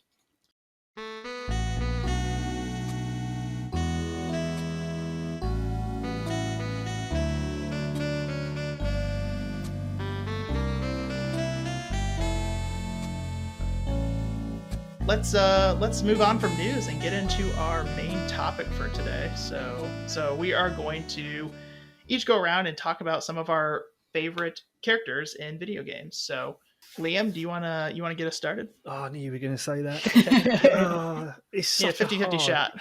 Yeah. Do you know what? It is such a hard decision to make. I mean, because I don't suppose this is our all-time favourite character. I guess, are we just talking about some of our favourite characters? I guess I interpret it as like characters, I guess, that had a big impact on us, kind of thing. Yeah, like... I wouldn't feel pressured to be like, the first one I talk about is my all-time favorite video game character, but just some really of your favorites, pick, right? no specific order. It's my creative wrestler in WWE SmackDown. You know. That's a great answer. It's me. I don't know. It's tough, really. I mean, I can give you a really obvious answer, which James will love, and Mario. Yeah, it's a really obvious answer, because if we're talking about how a character has impacted me, I mean, Mario's had the biggest impact of my entire life. It got me into video. I mean, I tell a lie. Actually, it didn't get me into video games, but it strengthened my interest in video games. I mean, Super Mario Brothers was the first video game that really made me say, wow, this is amazing. The variety of all the different levels, and going from overground to underwater to these boss fights, etc. I mean, if you want to talk about the video game character that kind of really first had an impact on me, I guess in a way, was Pitfall Harry from the Pitfall series, because Pitfall 2 was the first game I ever completed, and I absolutely love that game. It's a game I can go back to so many times. But yeah, I mean, Mario is my obvious answer. Sonic is probably another obvious answer. It's tough, really. I mean, it's hard to say. I mean, I can't pinpoint just one specific all-time favorite video game character. I mean, I'd have to. I mean, if I had to kind of, if someone said you can only pick one, it would probably be Mario. I love Super Mario. I really do. I mean, James is going to have words, I think. Yeah, I know he is. Yeah, I'm just waiting, for the next episode when we record this. He's going to say, right, let me catch up with what we've missed, and he's going to just go on a rant on this. But it'd be like just the start of it, fuck you, Liam. No, you don't say that. But we'll get him to record a reaction to that. And we can just cut it into this episode, just after you say Mario. I'd love for him to record a reaction video. I'd love for it. Just him ranting, sitting in the Big Brother chair or something, just a camera, like a soft light on his face, kind of. I can really see it. Really said that. So with Mario, is it just that you the games themselves are probably nostalgic and important to you, and that you spent so much time playing in that world? Because Mario doesn't really, I mean, not say he doesn't have a personality, but he doesn't really talk. He doesn't really, True. You know what I mean? So Yeah, I mean, I guess I'm judging it by the games, to be honest, Mhm. rather than the character himself. You know, as a character Mhm. himself, I wouldn't say that he's the most fascinating character at all. But in terms of his games, like the It's Mario games memorable. are like some of my Yeah. all-time favorite games. I mean, you think of Nintendo, you think of Mario. It's like, Yeah, you know. absolutely. And they're games I'll always go back to. You know, I can play Super Mario Brothers 3 at drop of a hat. You know, it's one of my favorite Super Mario games. And you know, anytime a new Mario game is mentioned, I'm interested and I'm there and I'm buying it regardless. So yeah, maybe not as a character, more of his games. I'm thinking of. God. Do you know what? Someone showed me. I saw a GIF the other day of George Stobart of Broken Sword. Do you guys know what Broken Sword is? Is that a game? Yeah. I feel like okay, then I feel like I've heard of it. I think the answer is probably no. Is that a game? I don't know either, so I'm in the You same don't? boat. Okay, so it's an old point and click adventure, and it's one of those. It's unfortunately it's almost a dying genre. But George Stobart was a really cool little character as well. He was a really interesting guy, just an average American in a trip to Paris, who gets sucked into murder plots and everything. And I guess, I mean, I still can't say he's my favorite character either, but. He again, the Broken Sword games opened, kind of expanded my interest in a whole new world of video games in terms of a genre. So it got me interested in point and click games altogether. This question's too hard, man. It really is. I'm just rolling off these different characters one by one, and I can't give you a definitive answer. Let's Katie, let's jump to you, and maybe Liam, Katie's answer might give me some inspiration, or take a minute to gather your thoughts too, and we can always come back. Well, my first choice was 'cause he's a character that's definitely when I was playing these. Well, yeah, when I was playing these games growing up, he was the first character that was like instantly like memorable, and that is Solid Snake from Metal Gear series. I was thinking Solid Snake as well. Yeah, it's just, and it's the first like because Metal Gear was like one of the first like I feel like proper games I played when I was a kid and or growing up, and him as a character, I feel like he's just so iconic. Obviously, again, you think of Metal Gear, you think of Solid Snake, you think of how he looks, his voice is quite iconic. And it's no, and as I said, he's like the first character I feel like in my life when it comes to gaming that I'm like, okay, I actually care enough to remember him. That's why it helped. Obviously, it helps. There was like multiple games of Metal Gear, not just one. But obviously, like there's other games where I've played growing up. I guess like I want to say like Crash Bandicoot, Spyro, or good, interesting characters. Don't get me wrong, but it's just like off the tongue like I did. But I don't know. But what I'm saying is like those characters like instantly don't like. Obviously, they are memorable in a way, but not as memorable as the likes of a Solid Snake, in my opinion. And Solid Snake's just a awesome guy. You give him, you basically just give him a job that he needs to do. He goes and does it, whatever you tell him to do. And especially in Metal Gear Solid 1, there are some humor, some funny humor that comes through, and I don't know. It's just no, he's just a really memorable character, and I feel like he's very cool, one of the best video game protagonists I think ever. And it's definitely like when you get to Metal Gear 2, and obviously you're playing as obviously the Sons of Liberty, and there was quite an uproar because everyone was like, "Why am I playing as this guy with the long blonde hair and called Raiden? I want to play as Solid Snake." And obviously Solid Snake turns up at some point, obviously under another name called Pliskin, and everyone's like, "Oh my god!" Everyone goes crazy. It's like it's Solid Snake. I feel like if you rank video game characters, I feel like or protagonists, Solid Snake is probably always going to be near the top. Yeah, definitely. He was one I kind of thought about too, but I don't feel like I've played enough of Metal Gear to. I think that's the same with me as well. Give that answer. I think I've only ever completed one Metal Gear game, and that was Metal Gear 4. So that's why I couldn't choose Solid Snake, because I feel like a bit of a hypocrite if I do.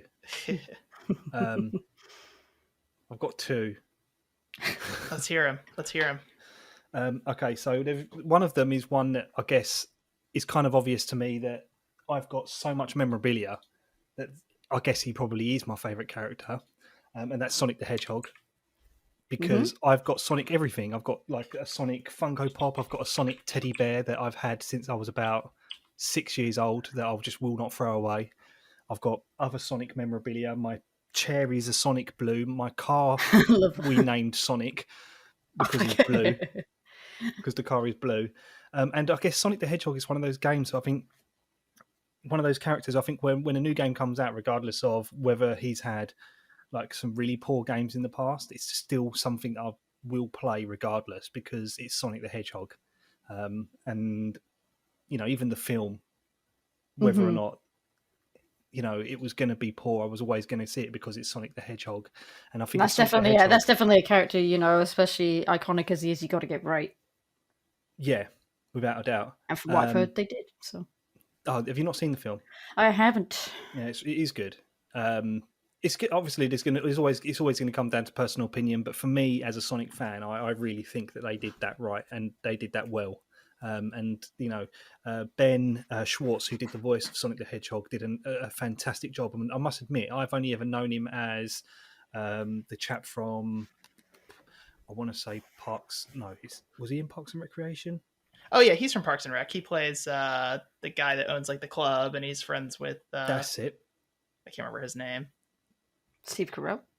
No, that's The Office. That's The Office. Yeah, I knew that because I said John Ralphio. John Ralphio, yeah, that's it. He played John Ralphio, and yeah, Parks and Recreation. So yeah, when I first heard that Ben Schwartz was going to be Sonic, I couldn't picture it.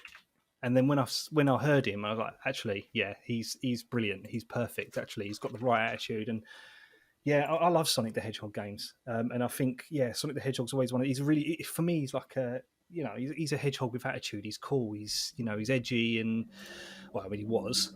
He's not so much now, but now he's everybody's friend. But you know, back then he wasn't. You know, he'd flip the bird to Dr. Robotnik. I think in the original anime. He was really, really cool. Yes, I think I think unintentionally he might be one of my favorite characters because I've got so much Sonic memorabilia. But I think. Again, one of the other characters I was thinking of was Ryo Hazuki from Shenmue. And I think because Shenmue again had such had a big impact on me again in video games.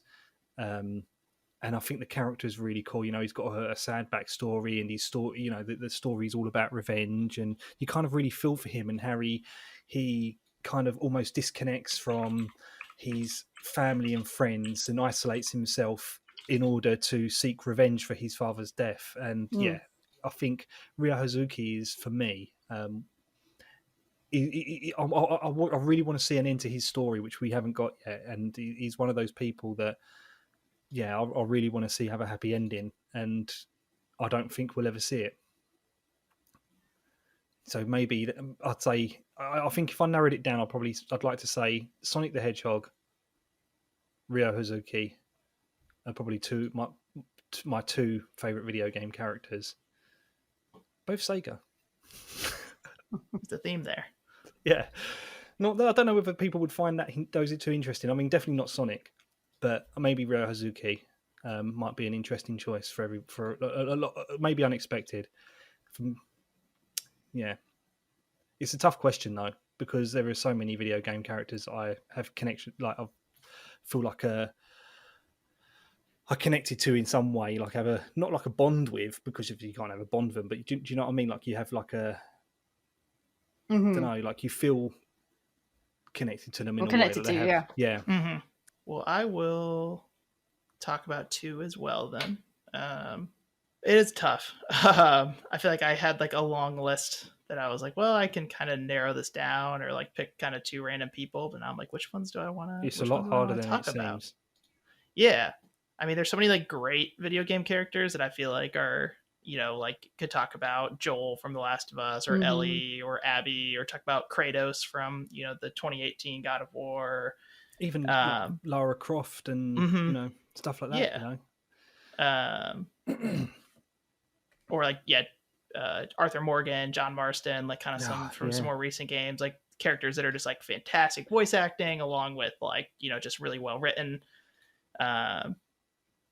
So, but I'm not gonna pick any of those people. So I think I'm gonna go with kind of one silly one and then one less silly one. So we'll start with the silly one first. So Toad. from Toad, yeah, it just really gets me every time.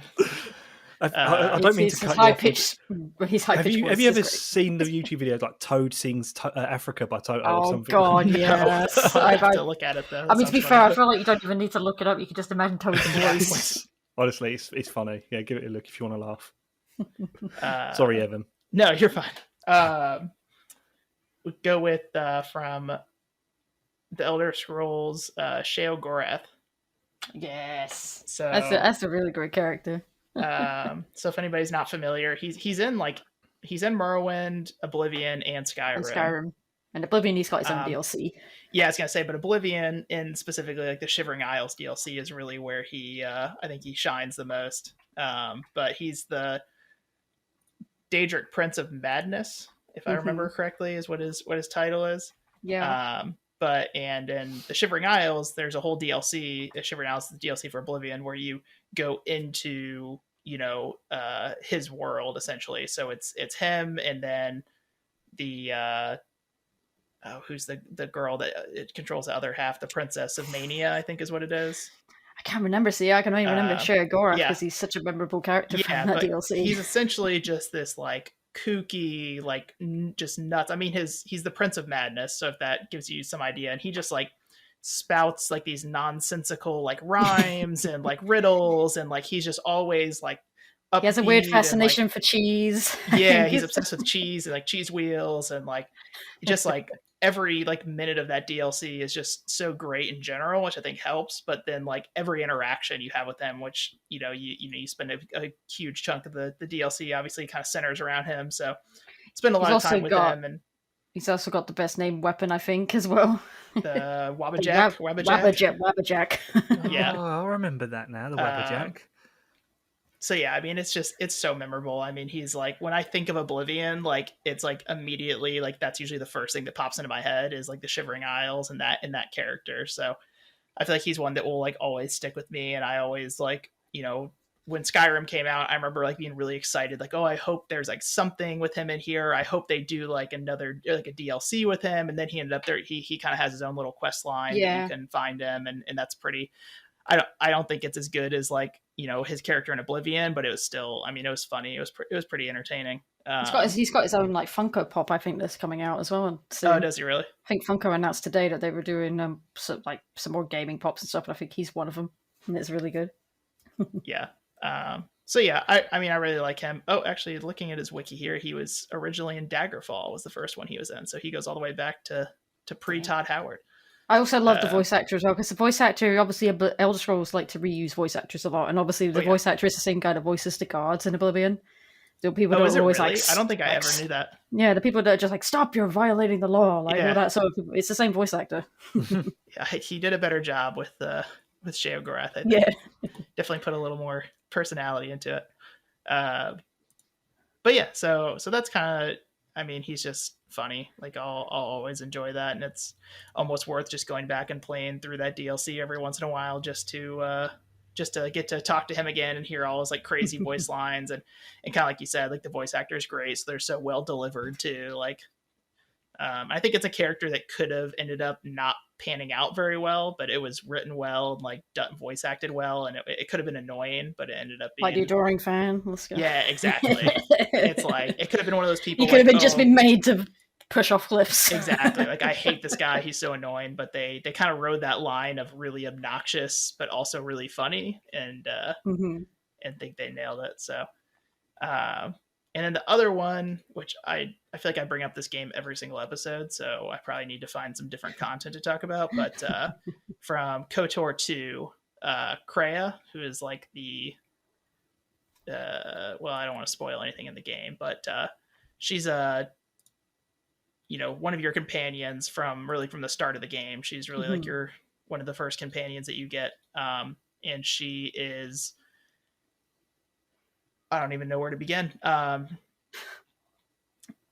She's essentially a Jedi, but she's very much kind of doesn't agree with anything that the Jedi do or like say, and same thing with like the Sith. She's like not really with them either, and she's very much a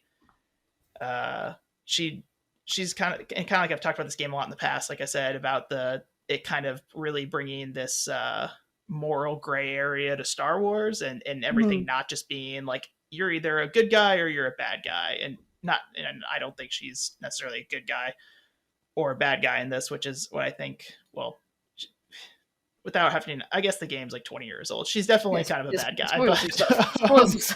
Yeah. Without going into too much detail, she's definitely a bad guy. But at the same time, it's like she was kind of like one of the first villains too that like you understood where she was coming from, right? It wasn't I'm just gonna be the bad guy just for the sake because I'm a bad guy. It was like her motivations for what she did and like her philosophy and belief system behind, why she was the way she was and why she, perceived things the way she did and why she like hated the Jedi and the Council, but also like wasn't with the Sith either. And her like view of like the Force and everything was all just so like unique and something that I don't think had been in, at least not in like movies, video games. I'm sure there's books that have kind of dabbled in this area, but before or since this game, I really don't think like Star Wars has ever struck like the same tone that she had, and kind of had a character that's got like that same philosophy on kind of the universe and the Force and everything. And it was just really interesting. And she had so many like great like one-liners that, you could just be quoted very easily and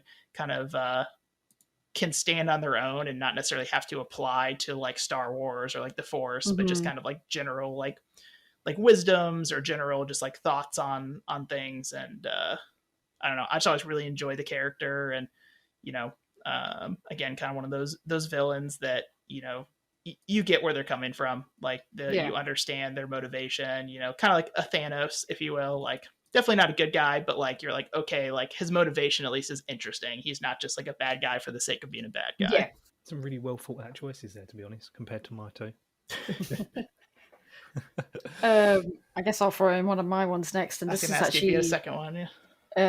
More of a personal one as well, and it's a BioWare game, but it's not Mass Effect, and it is Cullen from the Dragon Age series. And basically the reason why is because what his story, he's in basically all three games. He's in Dragon Age Origins, he's in Dragon Age 2, and Dragon Age Inquisition, and his story throughout all of those games is probably one of the best like kind of arcs I think I've ever witnessed in a game. And so basically in Dragon Age Origins, he starts off as this he's basically a Templar who are basically these knights, or basically these knights that are like, they protect the land of they help him deal specifically with mages. They, if a mage is an apostate, which basically means they've gone rogue. Templars are the people you call in to deal with them.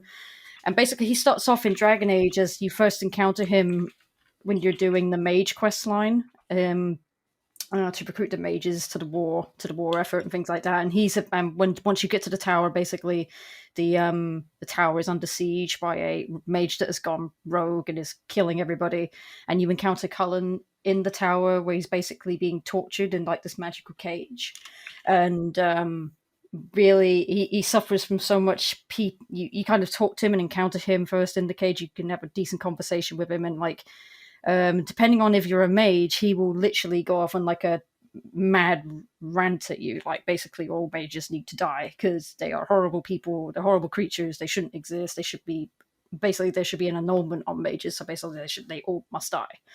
And I feel like at that point I'm like, if you're a mage, sometimes you're like, okay, that's a bit far, but then to be fair, he's being tortured in a cage, he's suffering from really bad trauma at that point in time. So then that happens, and then you encounter him in Dragon Age 2, and he's still a Templar, and he's a Templar in the city of Kirkwall, and his opinion is very, very cold to mages. Like, it's not as mad, but it's definitely more unjust and unfair. Like, definitely, like, if there's ever a situation where the mage is the one in the right and someone else who's kind of like abusing the mage is obviously in the wrong, he will obviously still side with the person that's not a mage. So it's almost like I feel like racist towards mages is definitely what he's like in Dragon Age 2. And again, I guess you can kind of say, rightly so, he went through a lot in Dragon Age Origins. But then at the end of Dragon Age 2, he definitely does, because his commander is basically like how he was in Dragon Age Origins. It's very just a tyrannical, mad, raving leader, and he does turn against her, and he kind of sides with the player, and he basically helps you defeat her.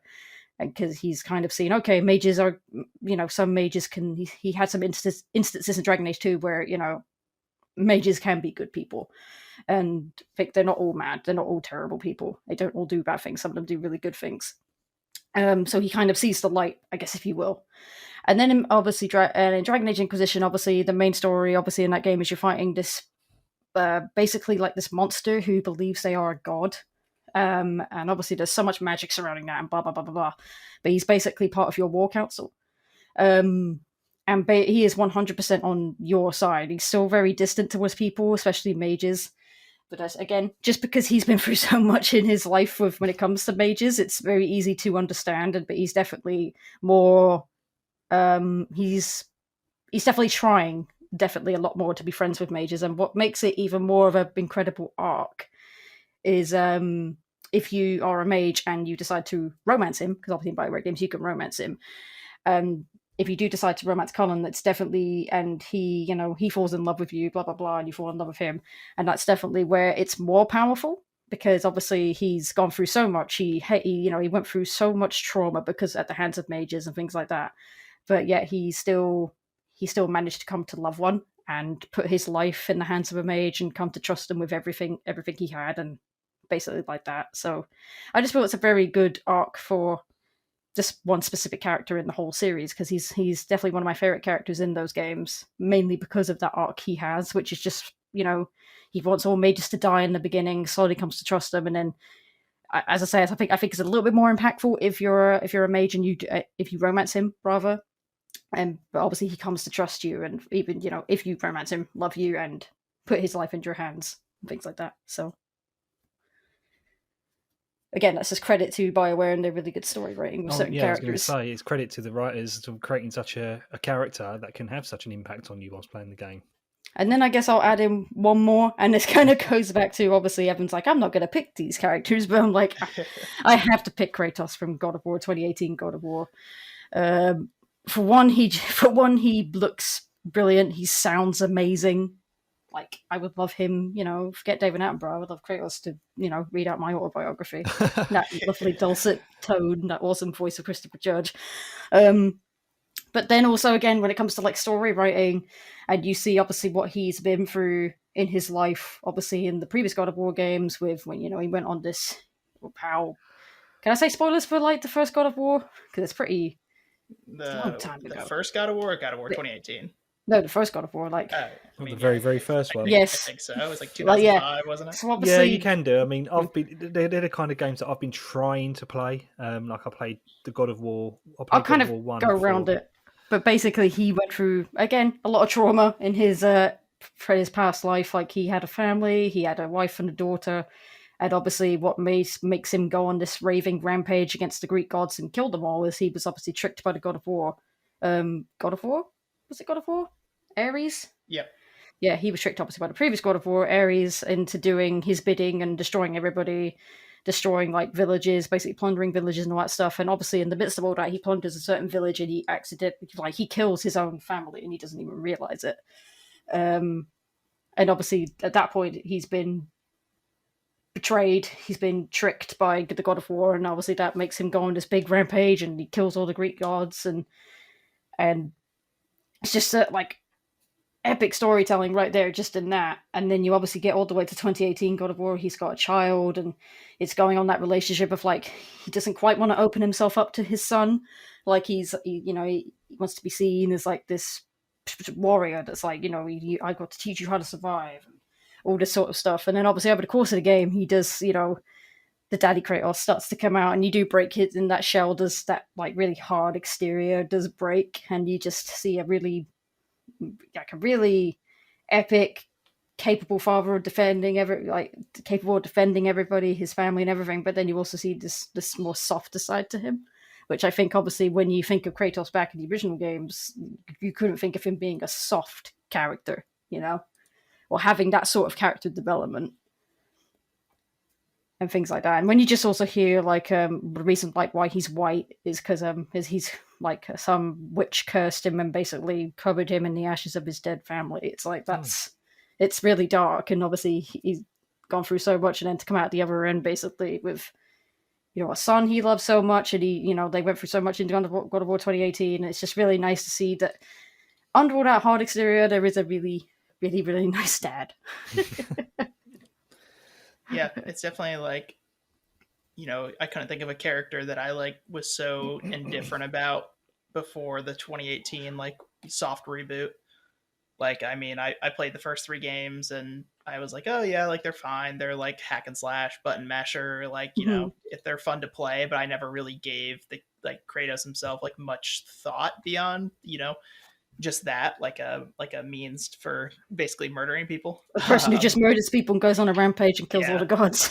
Yeah, and it's such like a dramatic, like what they were able to do with that character and make him into a very like likable, like I don't want to call him an anti-hero, but kind of that in that vein of like he's done so many terrible things and yada yada yada, and you were able to take this kind of mindless like person with a very one-dimensional character really in the first 3 games that, I mean, the only emotion he ever expressed was anger. Like his motivation was just from anger. Like but they were able to take that and do so much with it in the new God of War and like take that character and make it like a realistic like character arc, and he's trying to overcome demons and things like that. It was really, really cool what they were able to do, like from like our just writing perspective of how they took that character and totally really like flipped it on its head, but like in a way that wasn't jarring. It was like, oh, I believe this, like I'm buying into this character and how he's changed and all that. Well, slight spoilers for God of War 2018, but it's when he sees I won't say anything apart from just when he sees Athena in obviously who he had a lot of run-ins with in the previous God of War games, and it was one of the most, I think he hated her probably at the top as well as Ares. But and she was obviously that was the point where it was trying to put some doubt in his head that like he's trying to change, trying to help his son and things like that. And she's like, no matter what you do, you'll always be a monster. And it's just like, I am your monster no longer. And that's such an epic line. One of my favorite parts of the whole game is when it's like that's the point where it's like, he's shedding that really bad past and trying to move on and accept this new him. Yeah, definitely. Yeah, it's that was definitely one that I was close to picking that as one of mine too. Is I mean, he's definitely on the list, that's for sure. You just told me he has the best beard in gaming. Let's be real. That's true. He does have a good beard.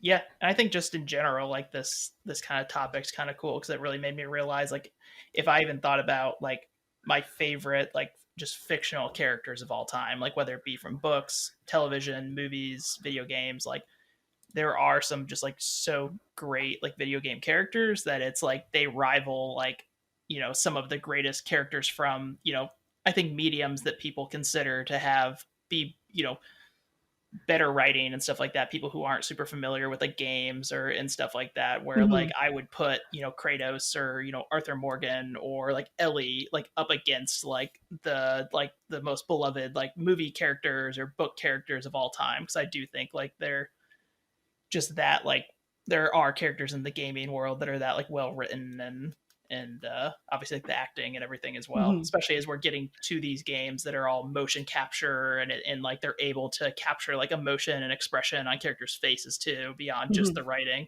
Like they can really convey it through like the character themselves. I guess honorable mentions, I guess I can quickly say, well, to be fair, obviously I'm not going to go into too much. Commander Shepard, great protagonist. Obviously it's more like, obviously it is down to your choices if you like Commander Shepard or not, but I like Commander Shepard. Garrus from Mass Effect as well. Another one is Lee Everett, who is the main character in The Walking Dead Telltale Season 1. Clementine from Telltale really Walking Dead. Abby, Last of Us, is an amazing character. Nathan Drake, Ezio Auditore from Assassin's Creed. It's like there's so many. Oh yeah, can make a very long list, that's for sure.